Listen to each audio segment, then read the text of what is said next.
মুমিনদেরকে বলা হয়েছে তোমরা কখনো হতাশ হবে না, কারণ তাকদীর লেখা হয়ে গেছে, হতাশার কোনো কারণ নাই।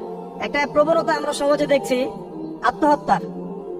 ইয়াং জেনারেশনকে আমরা নসিহত করবো যে ভুলেও নিজের জীবনকে বিসর্জন দিতে যাবেন। আল্লাহ রাব্বুল আলামিন আপনাদের সৃষ্টি করেছেন তার ইবাদত করার জন্য এবং তার জমিনে তার দিনটাকে প্রতিষ্ঠা করার জন্য। খেলায় খেলায় আপনার জীবনটা নষ্ট করবেন না, ঠিক আছে ভাই? আল্লাহ বোঝার তৌফিক দান করেন। তো কলম সৃষ্টি করার পরে কিয়ামত পর্যন্ত সব লেখা হয়ে গেছে। এখন আমাদের এই পৃথিবীতে তো মানুষ ছিল না, ছিল? এই পৃথিবীতে কি আগে মানুষ ছিল? এই পৃথিবীতে আগে কি ছিল তাহলে বলেন? হ্যাঁ, মাশাআল্লাহ, এই পৃথিবীতে আগে কি ছিল? এখন ওরা নাই। সবার সাথেই কিন্তু একটা করে আছে, কমপক্ষে কয়টা করে?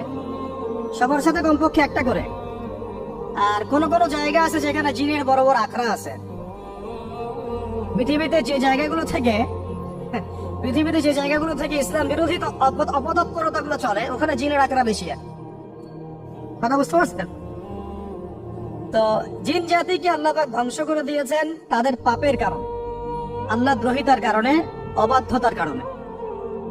এখন আল্লাহ রাব্বুল আলামিন ইরাদা করলেন পৃথিবীতে আমাদেরকে সৃষ্টি করবেন, মানে মানুষকে সৃষ্টি করবেন।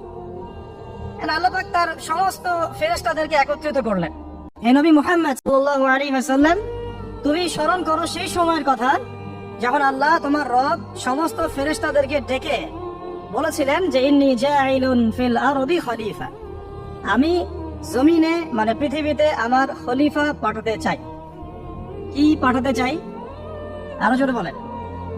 আল্লাহ পাক বলেননি পৃথিবীতে মানুষ পাঠাতে চাই, পৃথিবীতে নতুন কোন মাখলুক পাঠাতে চাই। আমাদেরকে আল্লাহ পাক সম্মানের শব্দে সম্মানিত করেছেন, বিশেষায়িত করেছেন। আমাদেরকে বলেছেন আমরা আল্লাহর খলিফা, আমরা আল্লাহর খলিফা।